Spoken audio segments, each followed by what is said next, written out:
기독교 신학 입문 강의를 시작하도록 하겠습니다.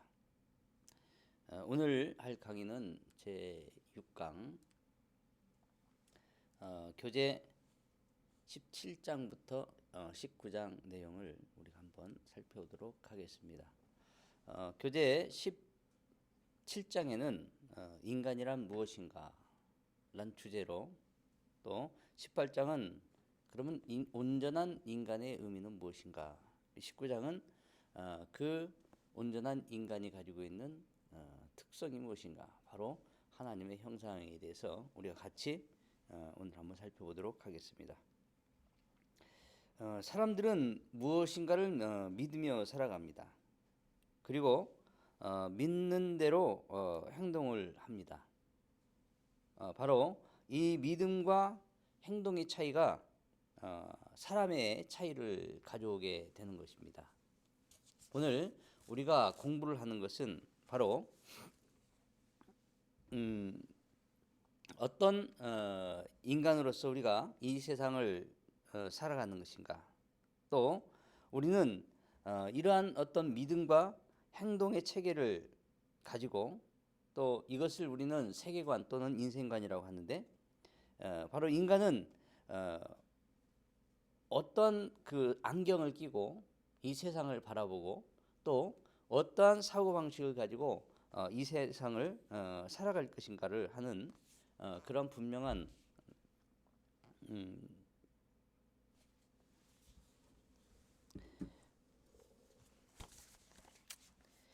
에이 정말 어렵네 강의. 다시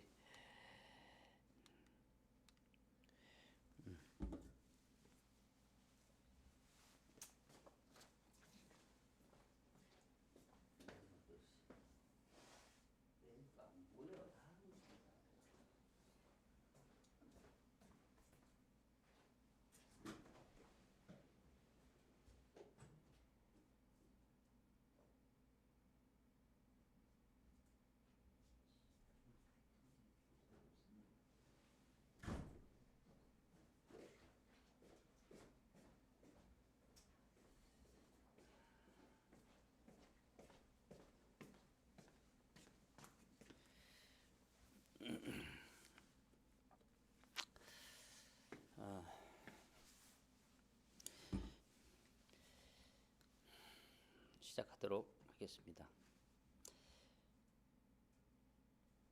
할렐루야. 주님의 은혜와 평강이 우리 한국사이버신학대학 학생들에게 있을지어다. 오늘 우리가 공부하게 될 강의는 기독교 신학 입문, 바로 신학 공부를 여기부터 시작이 되지.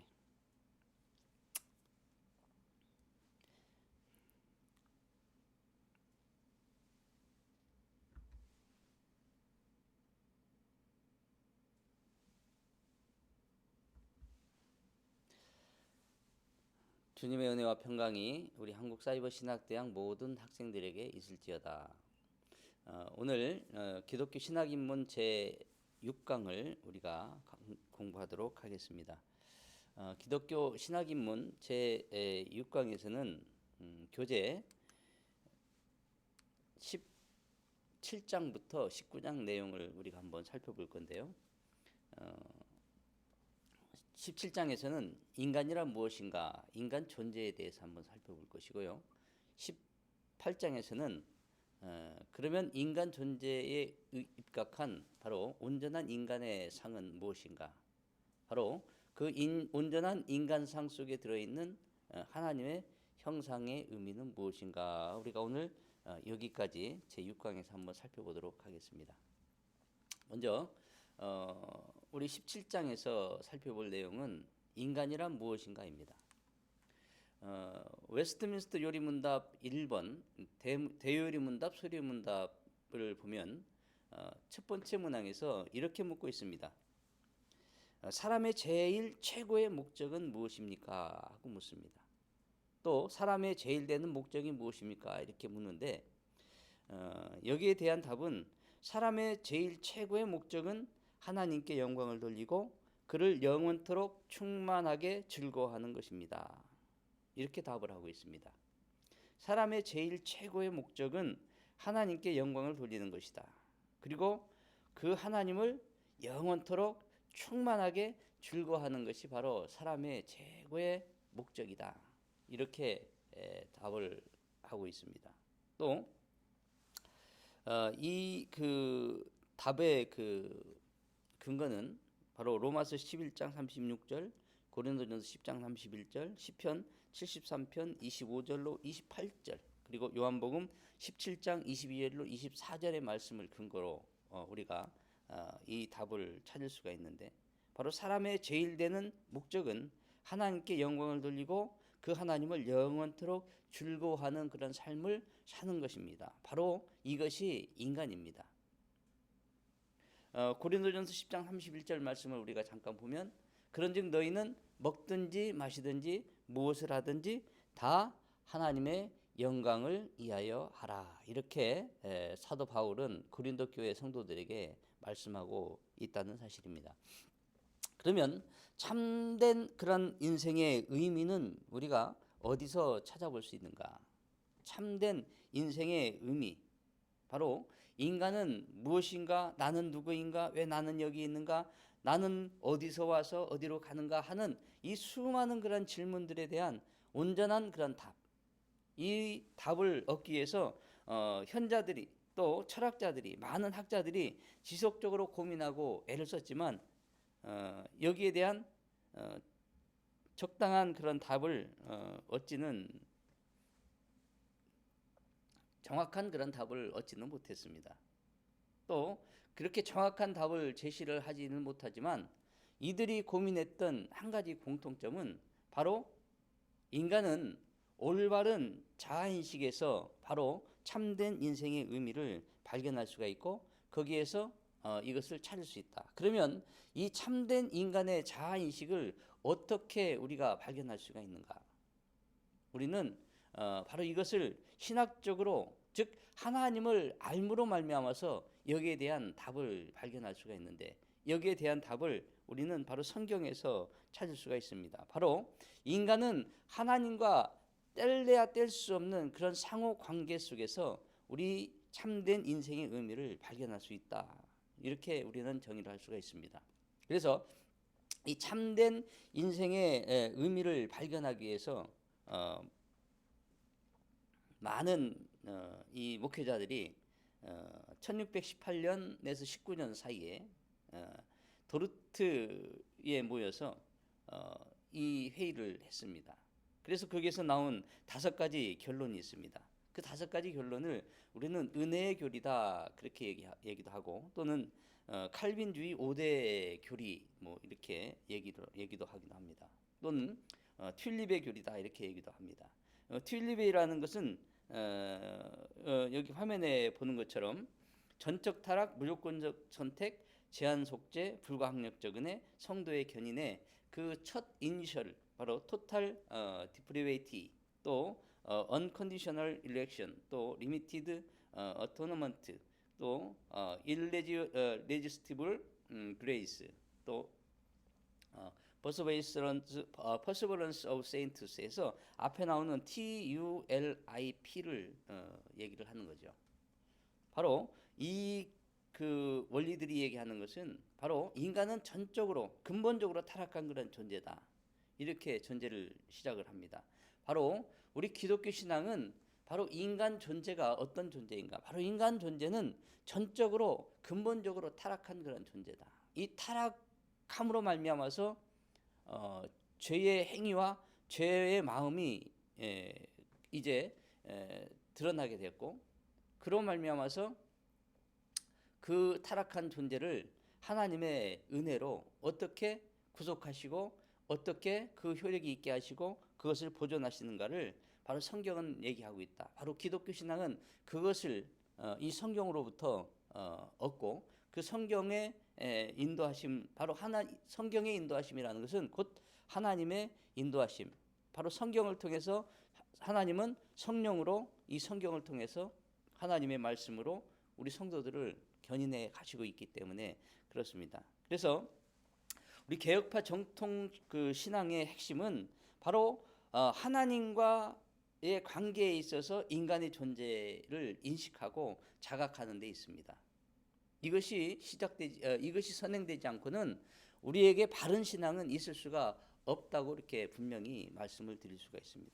참고로 우리가 앞으로 공부하게 될 그 조직 신학의 제목들을 보면 인간론, 신론, 여러분들은 지금 그 doctrine of God을 여러분 이번 학기에 공부하고 계시는 다음 학기에 공부하게 되는데 바로 이 신론 다음에 우리가 한번 또 공부하게 될 그런 인간론을 영어로 이렇게 보면 이 관계 바로 하나님과 인간의 어떤 존재의 그 인식 자각 이런 그 관계가 잘 표현되어 있는 것 같습니다. The Doctrine of Man in Relation to God 이렇게 되어 있습니다. 바로 이 안에서 우리 인간은 하나님과 뗄래야 뗄 수 없는 인과관계 속에 있는 그런 관계 속에 들어있는 포함되어져 있는 그런 존재다 이렇게 우리는 이해를 할 수가 있습니다.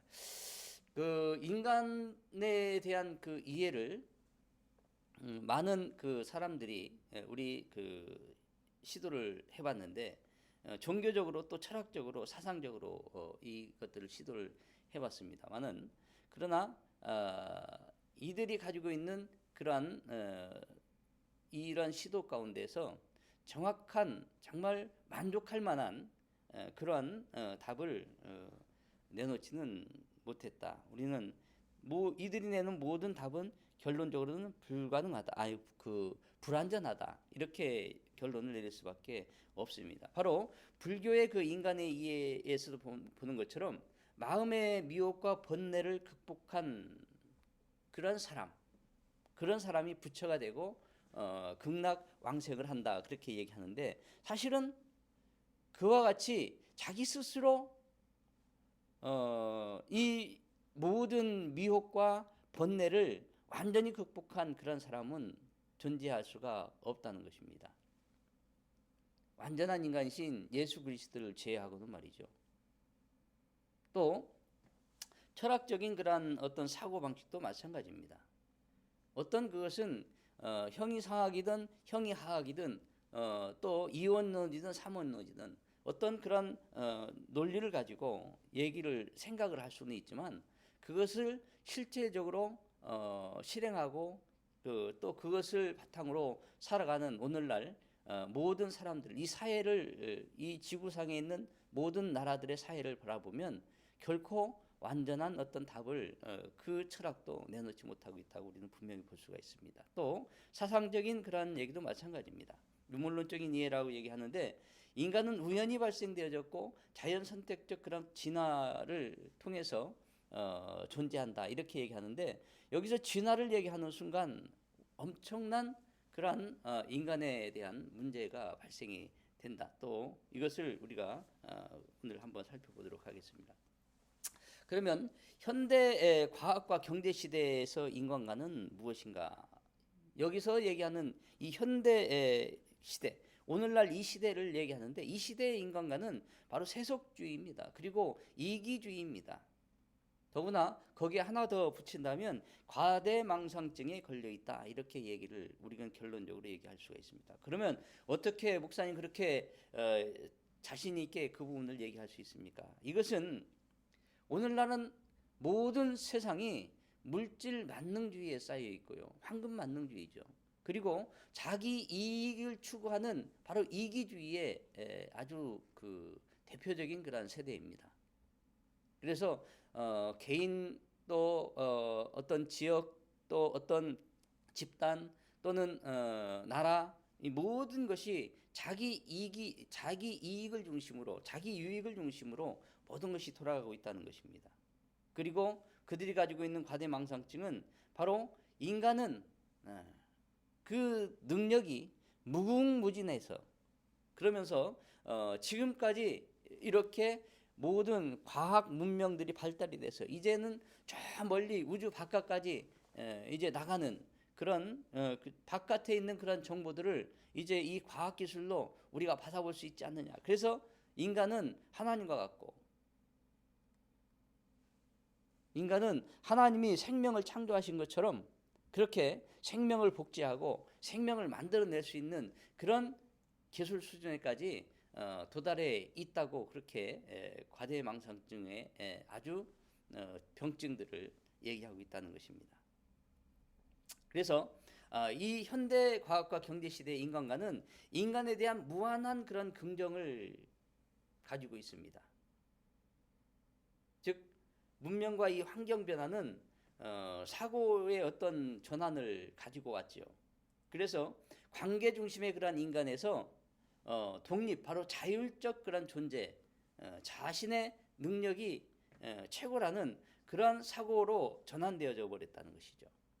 그리고 오늘날 시대에 이 시대에 이 진화 심리학, 바로 이 진화론은 인간을 어떤 영장류, 즉 원숭이와 고릴라, 침팬지와 같은 그런 존재들과 동등한 그런 위치에 놓게 되어졌다는 것이죠.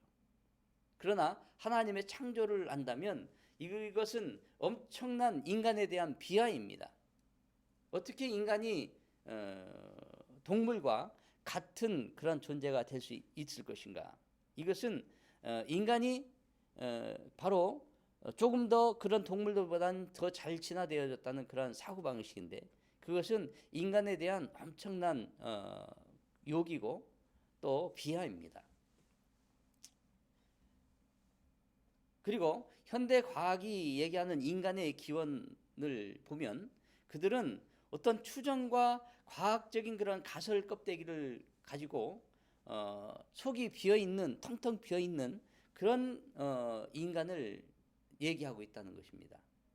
그래서 온 우주가 아주 혼란한 그런 상태에서 정말 천문학적인 숫자보다도 더 생겨날 수 없는 그런 희박한 그런 환경 속에서 하나의 유기물질이 생겨났고, 그것이 점점 진화해서 오늘날 인간도 되고 모든 동물도 되고 식물도 되고 별의별 것이 다 됐다, 그렇게 얘기하는 것이죠.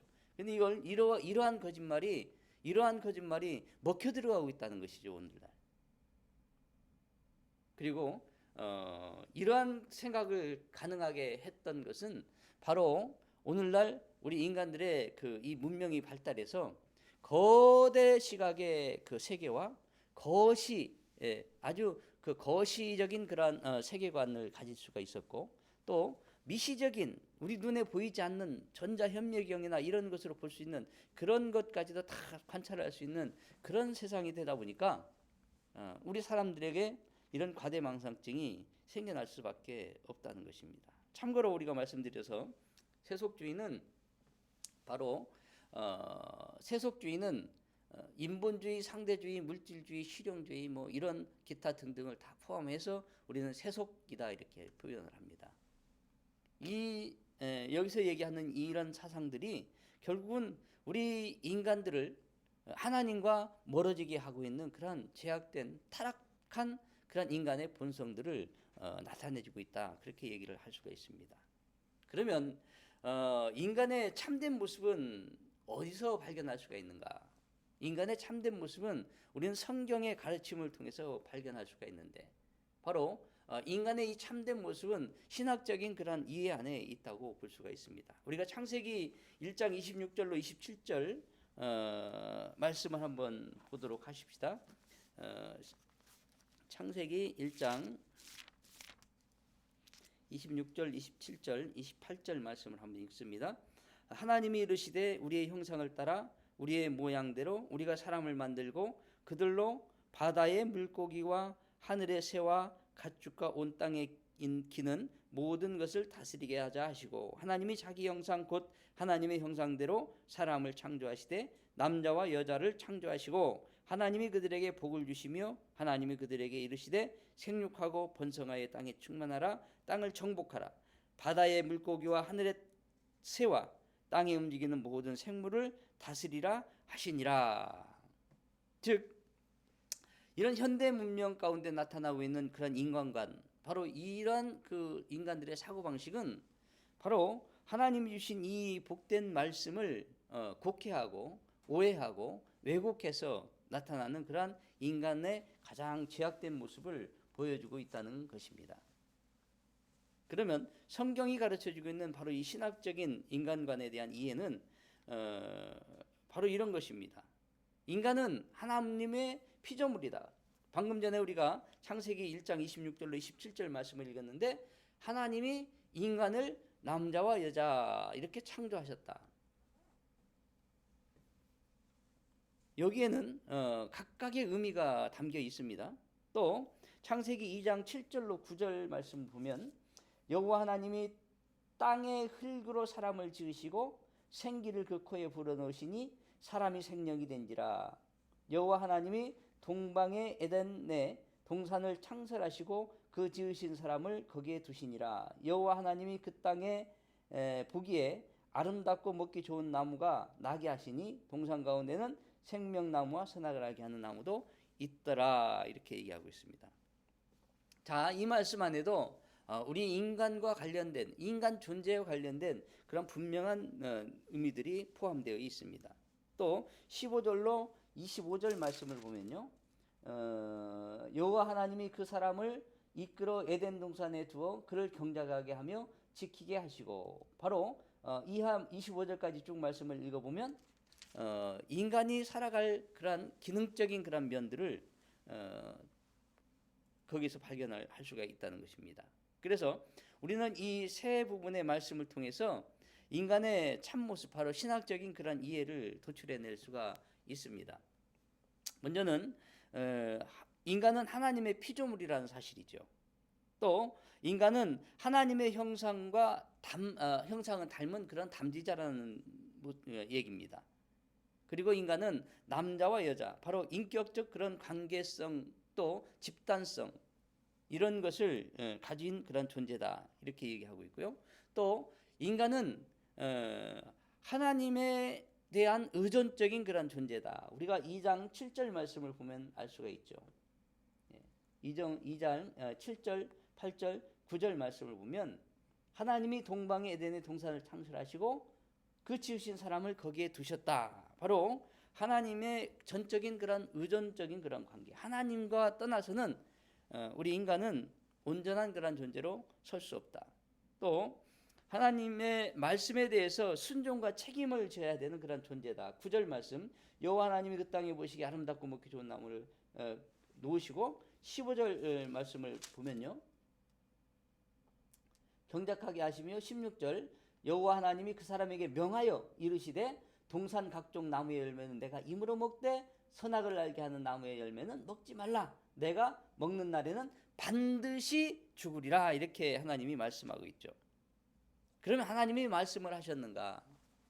즉 이 말씀을 하셨다는 사실에 대해서는 인간은 하나님의 이 말씀에 대한 순종과 그 말씀에 대한 책임을 그런 지어야 하는 그런 존재, 바로 의존적인, 하나님께 의존적인 그런 존재라는 것을 분명히 밝히고 있다는 것이죠.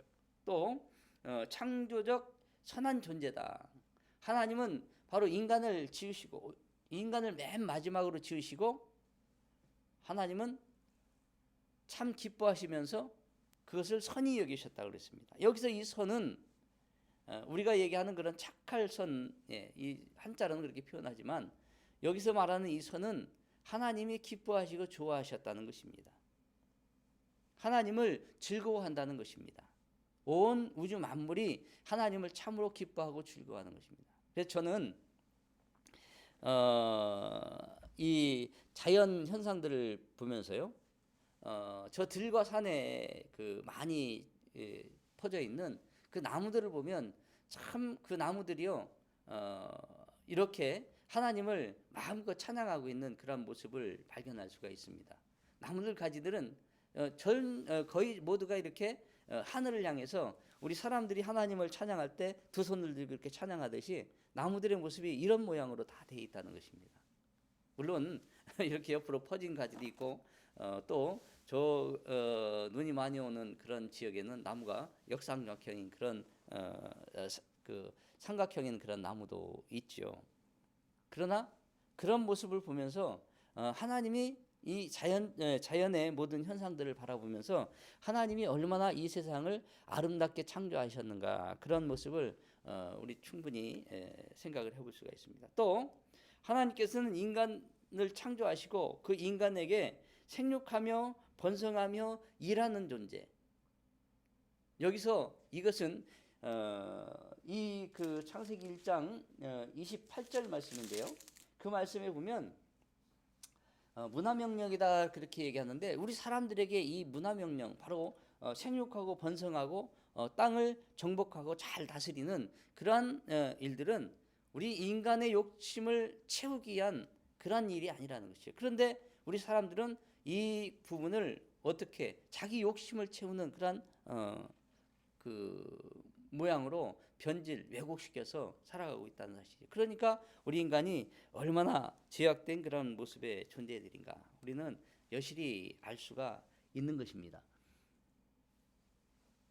그러면 인간의 위치는 하나님의 피조물로서의 인간과 특별한 존재로서의 인간, 바로 구조적인 그리고 기능적인 그러한 의미를 담고 있는데, 인간은 최고의 존재가 아닙니다. 인간은 독립적인 존재가 아니에요, 절대로. 그런데 인간들은 이 독립적인 자율적인 그런 존재로 이제 타락해버린 그런 그 현실이 저와 여러분들의 그런 현실이라는 것이죠. 인간은 그리고 무한한 무궁한 과대망상증을 가질 만한 그런 병에 걸릴 그런 존재가 아니라, 인간은 한계가 있고 유한한 그런 존재라는 것입니다. 또 인간은 하나님의 형상을 닮은 존재요, 하나님과 교제해야만 온전해지는 그런 존재요, 그리고 하나님 안에서 이 세상을 통치하고 다스리는 그런 존재라는 사실을 우리가 망각하면 안 된다는 것입니다.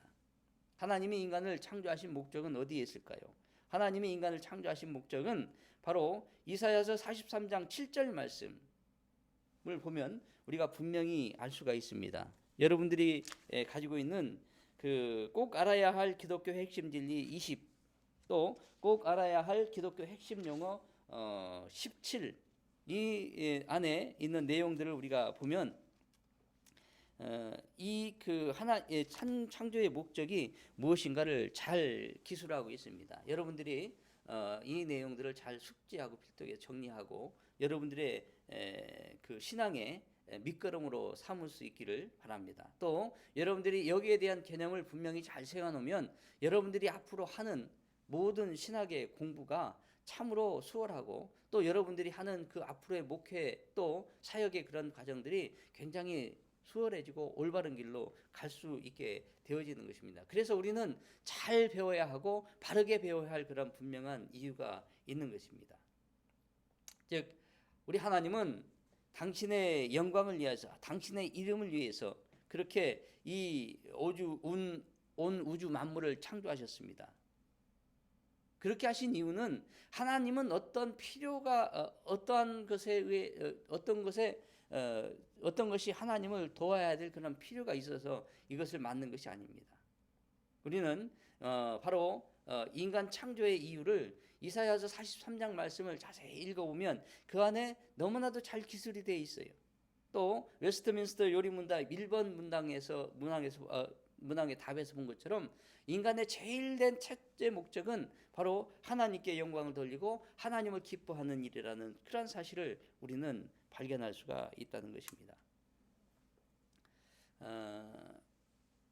다음은 18장. 그러면 이러한 인간 존재의 정체성을 가지고 우리가 또 다음 발견할 수 있는 것은 그런 온전한 인간이란 무엇인가에 대해서 한번 생각을 해볼 수가 있습니다.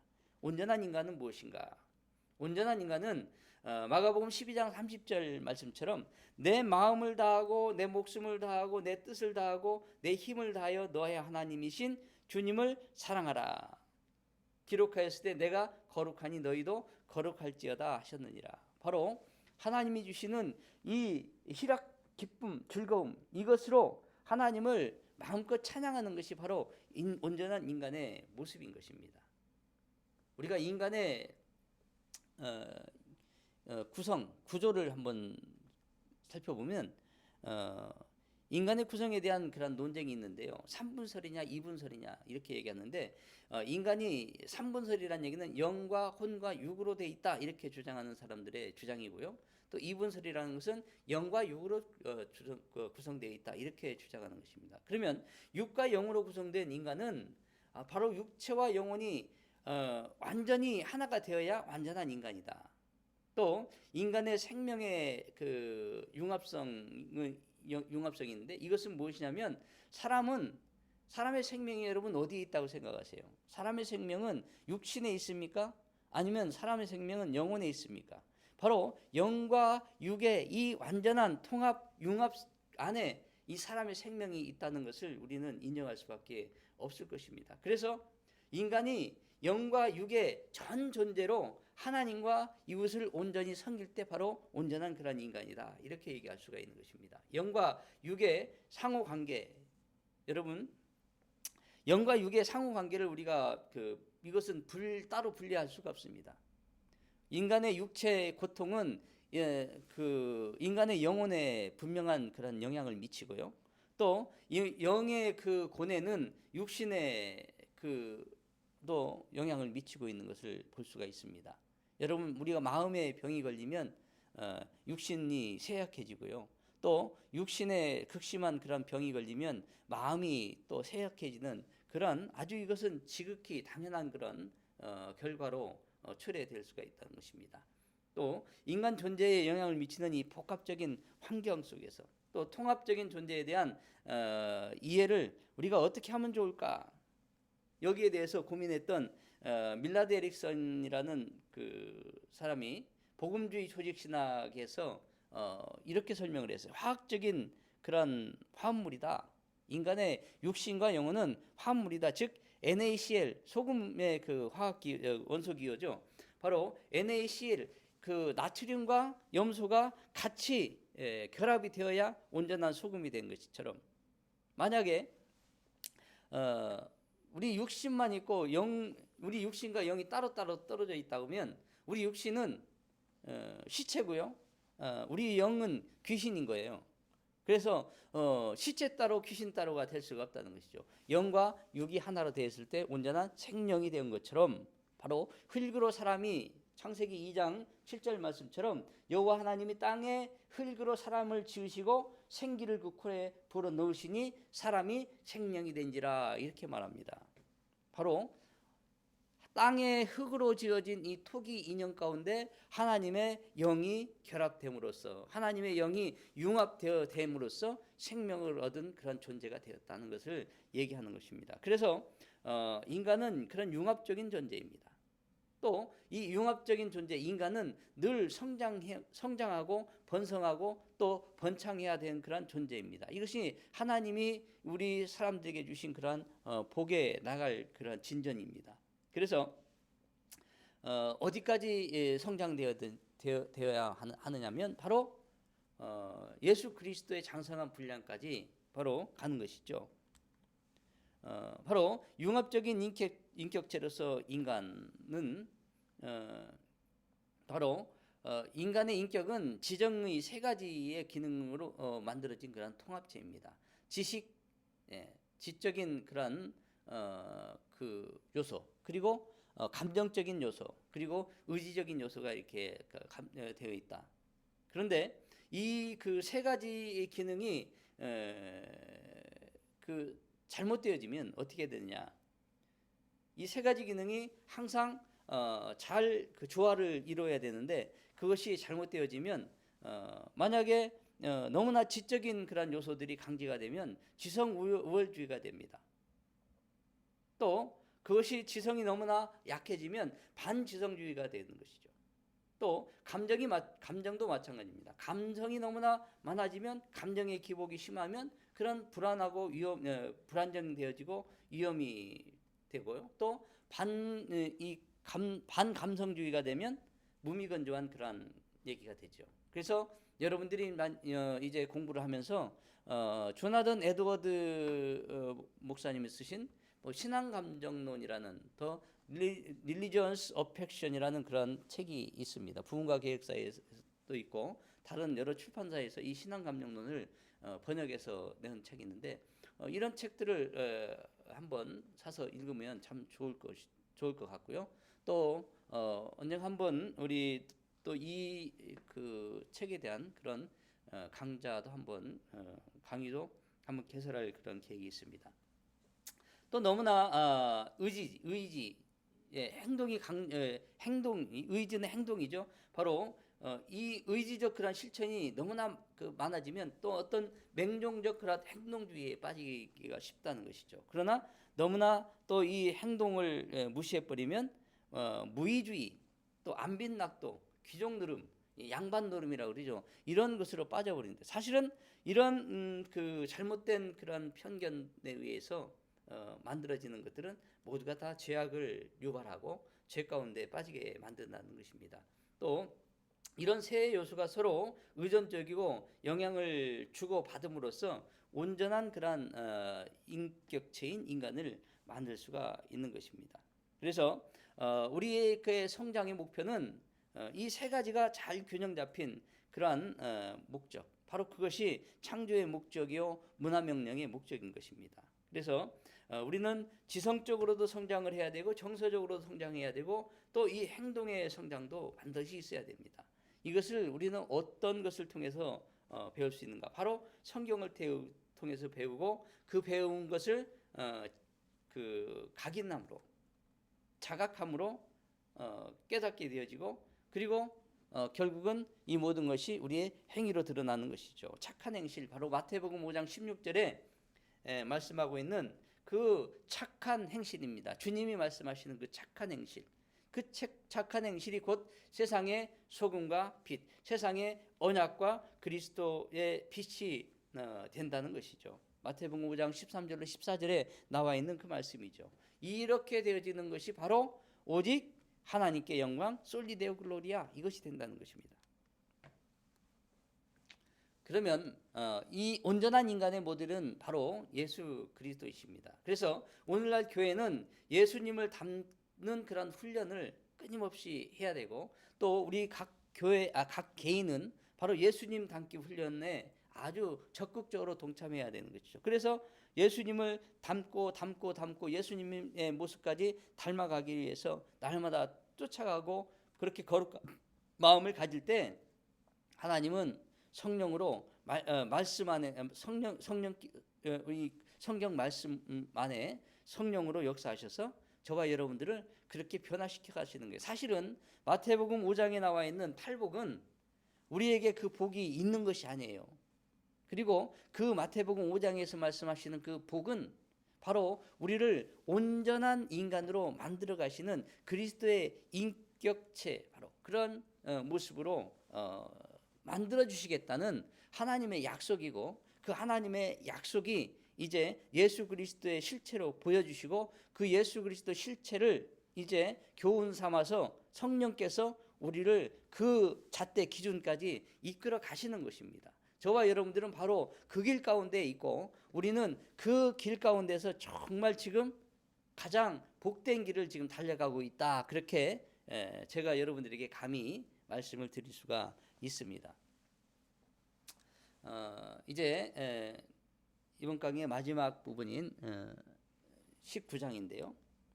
하나님의 형상에 대해서 한번 말씀을 나누겠습니다. 하나님의 형상으로서 인간은 무슨 의미를 갖고 있는가? 인간에게 하나님의 형상은 어떤 의미가 있는가? 바로 하나님이 자기 형상 곧 하나님의 형상대로 사람을 창조하시되 남자와 여자를 창조하시고, 이렇게 창세기 1장 27절에 말씀하고 계시는데, 이 말씀 안에는 바로 인간의 정체성입니다. 인간은 어떤 정체성을 갖고 있느냐? 하나님의 피조물, 그리고 하나님의 형상을 가진 그런 존재다. 그러면 여기서 하나님의 형상의 의미는 무엇이냐? 창세기 1장 26절과 28절 말씀을 보면 공통적으로 등장하는 동사 단어가 있는데, 바로 다스리다입니다. 다스리다. 이 온 세계를 다스리다. 그러면 이 피조물 모든 세계를 다스리기 위해서는 반드시 인간에게 필요한 것이 하나님의 형상입니다. 그래서 하나님의 이 다스리는 존재는 똑같은 그런 위치, 똑같은 존재에서는 다스릴 수가 없습니다.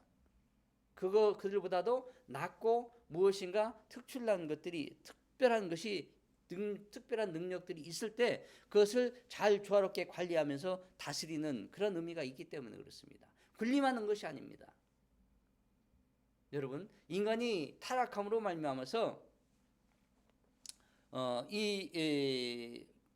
우리가 살고 있는 이 모든 환경들이 얼마나 많이 훼손되고 또 결국은 이것이 그 훼손으로 인해서 견디지 못할 것이라고 이렇게 우리가 예견들 하고 있습니다. 물론 그럴 것입니다.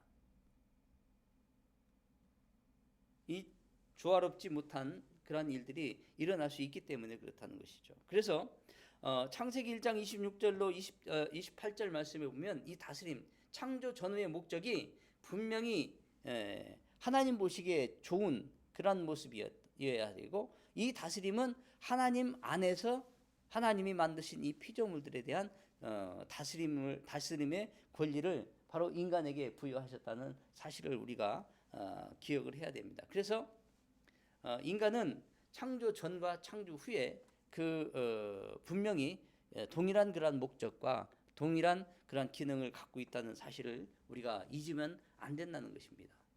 그래서 우리의 신앙생활의 그러한 길에도 분명히 이러한 길을 따라야 할 것이라고 말씀을 드릴 수가 있습니다. 그러면 사람에게 부여된 이 하나님의 형상의 의미는 어떤 의미를 갖고 있는가? 바로 루이스 벌코프, 또 C.G. 벌카워, 존 칼빈의 그 견해를 우리가 한번 살펴보면 이 세 분의 그 의미는 이 하나님의 형상에 대한 그런 견해는 이렇게 나타낼 수가 있습니다. 바로 포괄적인 의미의 그 하나님의 형상과 또 소극적인 좁은 의미의 그런 하나님의 형상으로 얘기할 수 있다. 여기서 이 포괄적인 의미라는 얘기는 구조적인 그런 의미고요. 또 이 좁은 의미의 그 하나님의 형상이라는 의미는 바로 기능적인 그런 형상이다. 그렇게 우리가 또한 얘기를 할 수가 있는데, 이 포괄적인 의미의 하나님의 형상은 어떤 의미냐? 바로 인간이 인간으로 존재하는 데 필요한 모든 것과 그 존재가 맺고 있는 다양한 관계 속에서 인간으로서 마땅히 행해야 할 것을 행하도록 하게 하며, 하나님의 소명에 반응해서 살아낼 수 있는 모든 은사들과 재능들이 총체적으로 인간에게 부여되어져 있는 그런 상태가 바로 하나님의 형상의 의미입니다. 포괄적인 그런 의미죠. 구조적인. 그래서 이들은 이성적이고 도덕적인 감수성과 사회성과 또 어떤 것을 결정하고 선택하는 그런 능력을 가지고, 또 예술과 미적 그런 감수성을 가지고, 이 모든 것이 바로 하나님의 형상 안에서 나온 것이라는 거죠. 하나님의 형상의 모습이라는 것입니다. 그래서 하나님의 그 어떤 이성을 반영하고 하나님의 도덕적 성품을 반영하고 또 삼위일체 하나님의 상호 관계의 어떤 교제를 반영한 그런 모습, 이런 것들이 바로 인간의 안에 다 드러난다는 것입니다. 이것을 구조적인 그런 하나님의 형상이다 그렇게 얘기를 하고요. 또 좁은 의미, 바로 기능적인 하나님의 형상으로서는 인간이 창조될 때 소유하게 된 영적인 특성, 또 다시 말해서 참된 지식과 의로움과 거룩함, 이런 기능적 측면의 하나님의 형상을 얘기하는 것이죠. 골로새 3장 10절 말씀 보면 새 사람을 입었으니 이는 자기를 창조하신 자의 형상을 쫓아 지식에까지 새롭게 하심을 받은 자니라. 새 사람을 입은 사람, 새롭게 거듭난 사람은 바로 자기가 가지고 있던 이전의 어떤 지식이 아니라 이제 하나님의 형상을 쫓는 그런 새로운 지식을 이제 그가 받아서 새로운 세계, 새로운 영적인 세상을 바라볼 수 있고 소망할 수 있는 그런 존재로 바뀐다는 것입니다. 또 하나님을 따라 의와 진리의 거룩함으로 지으심을 받은 새 사람을 입으라. 의와 진리와 거룩함, 이것은 바로 좁은 의미의 하나님의 형상이죠. 하나님은 의로우신 분이십니다. 하나님은 진리십니다. 하나님은 거룩하신 분입니다. 바로 그 하나님의 형상을 따라서 새 사람 지음을 받는 창조되어진 그 새 사람을 네가 입으라는 것입니다. 우리가 새 사람을 입고 하나님의 형상을 회복하게 되면 얻게 되는 것이 있는데, 바로 우리가 잃어버린 참된 지식과 의와 거룩함을 우리가 얻게 된다는 것입니다. 그래서 우리가 거듭나게 되어지면 바로 하나님의 이 지식으로 말미암아서 잃어버렸던 우리의 참된 그런 지식들이 회복되어지고, 이 지식의 회복과 더불어서 우리는 하나님을 비로소 바로 알 수 있게 된다는 것입니다. 그래서 우리 이 개혁 신학을 공부하는 사람들은 정말 이 아주 예리하고 면도칼보다도 더 날카로운 그런 논지와 그리고 거기에 뒷받침을 해준 이 풍부한 그런 아주 날카로운 그런 지식, 지성이 반드시 필요한 것입니다. 그래서 우리가 공부를 많이 해야 되는 거예요. 책을 많이 읽어야 되는 것입니다. 신학을 공부하는 것은 그냥 설렁설렁 얼렁뚱땅 어떤 과정을 때우기 위해서 마치는 것. 물론 그런 자세를 가지고 공부하는 사람도 있는가 하면 정말 신령과 진정으로 온 마음을 다해서 자기의 전인격으로 그렇게 담고 공부하는 그런 사람하고는 천지 차이가 된다는 사실을 여러분들이 잘 인지해 주셨으면 좋을 것 같습니다. 그래서 이처럼 타락한 사람, 타락 전의 사람, 바로 이 광의와 협의의 그 의미를 완벽하게 소유함으로써 삶의 전 영역에서 하나님을 닮아가는 그러한 온전한 그런 사람으로 우리는 되어질 수가 있다는 것입니다. 이제 교재에 있는 내용들이고요. 우리 하나님의 형상으로 창조된 인간은 다른 피조물들과 구별되어 있고 하나님과 닮은 모습이 있고 모든 사람에게 해당하고 또 타락 후에도 이미 타락한 인간들에게도 이 하나님의 형상은 그대로 유지가 되고 있습니다. 이게 하나님의 은혜죠. 또 그것은 어쩌면 맨 마지막에 나타나 있는 하나님의 영광을 반드시 회복할 존재이기 때문에 하나님의 마음속에 이것도 분명히 있기 때문에 그렇다는 것이죠. 또 고귀한 존재다. 존중을 받아야 할 그러한 존엄한 존재가 바로 인간이다. 이렇게 얘기를 할 수가 있습니다. 기타 밑에 그림 도식으로 나타나 있는 그림들은 여러분들이 교재를 읽으면서 한번 보시면 조금 더 정리가 수월하게 될 것입니다. 그러면 이 하나님의 형상의 의미는 무엇인가? 하나님의 형상의 의미는 무엇을 말하는가? 바로 하나님의 형상의 의미는 우리가 이 그 하나님의 형상의 의미를 찾기 위해서는 거꾸로 추적해 갈 수밖에 없어요. 우리의 모습 속에서 하나님으로 나아가는 그러한 것을 발견할 수가 있는, 이건 참으로 어려운 그런 과정이죠. 우리 인간들은 바라보면 바라볼수록 제약된 모습을 쉽게 발견합니다. 바로 우리는 이 제약된 모습과 정반대의 모습에 계시는 그 하나님을 발견할 수가 있는 것이죠. 우리가 하나님을 닮았다고 해서 우리의 인간의 죄의 본성을 가진 그런 모습을 보고 하나님도 우리와 같은 그런 존재인 것인가? 그렇게 얘기를 할 수가 없는 것입니다. 외모가 닮았다는 그런 의미가 아닙니다. 하나님은 영이십니다. 영과 형체를 우리가 알 수가 없는 분이십니다. 그래서 형상에 대한 이 다양한 견해가 존재하지만 구조적인 그런 또 기능과 관계에 대한 그런 것들이 있지만 이런 다양한 그런 견해가 있을 수가 있습니다. 이런 것들은 이제 여러분들이 이 신론을 공부하면서 이제 구체적으로 공부하게 될 것입니다. 바로 인간에게 하나님의 형상은 인간의 이 본성적 특성을 가르치지만 그 행위나 어떤 외모적인 것이 아닙니다. 그 특성을 가짐으로 사용하는 그런 사명 안에 이 모든 형상이 표현되어 있다는 것입니다. 그래서 하나님의 형상은 사람 내면적 존재 가운데 하나님을 닮은 어떤 성품이나 특성과 착한 행실, 바로 그런 것들을 의미하는데, 바로 사람의 그 속에 있는 것이 겉으로 드러난다고 예수님이 말씀하신 게 있죠.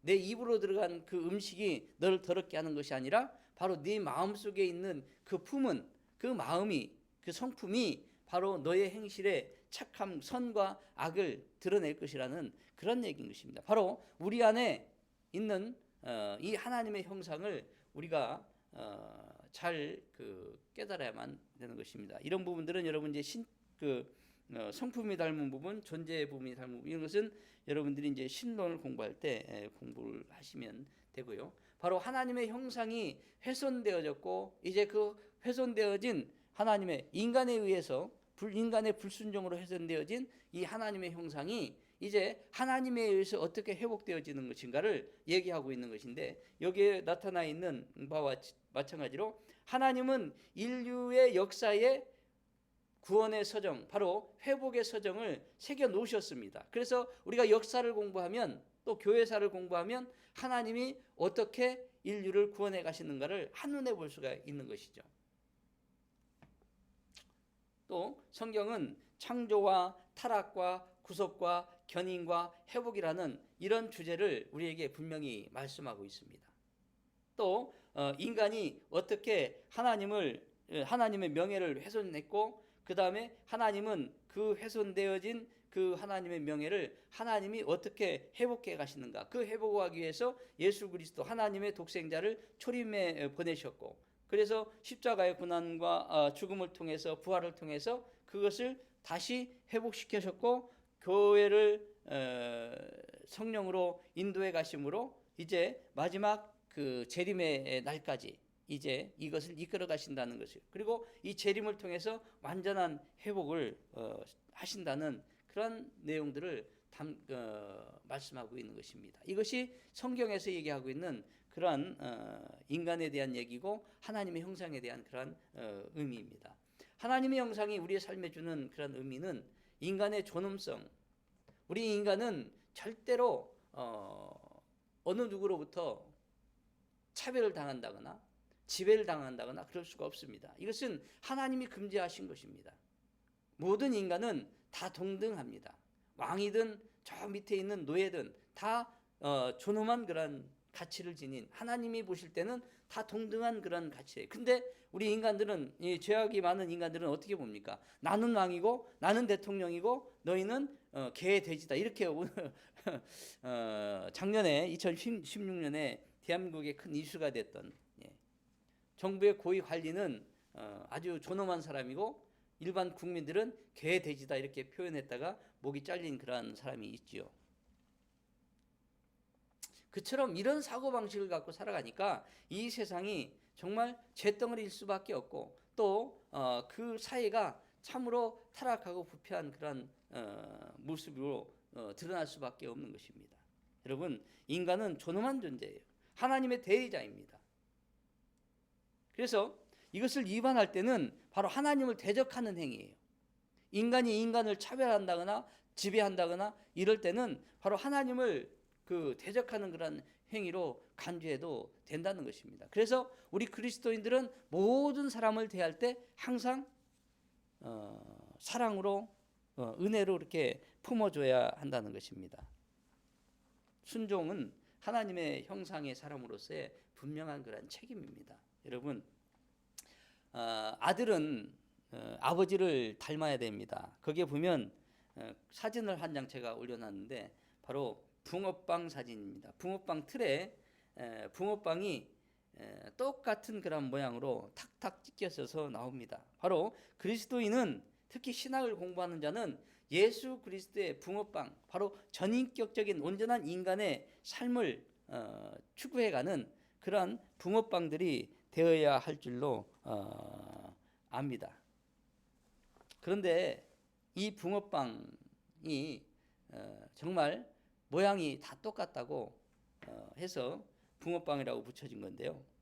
우리는 예수님과 정말 닮은 꼴 그런 붕어빵들이 되어야 할 것입니다. 이상으로 제 6강의를 마치도록 하겠습니다. 이어서 제 7강을 잠시 쉬었다가 계속 강의하도록 하겠습니다.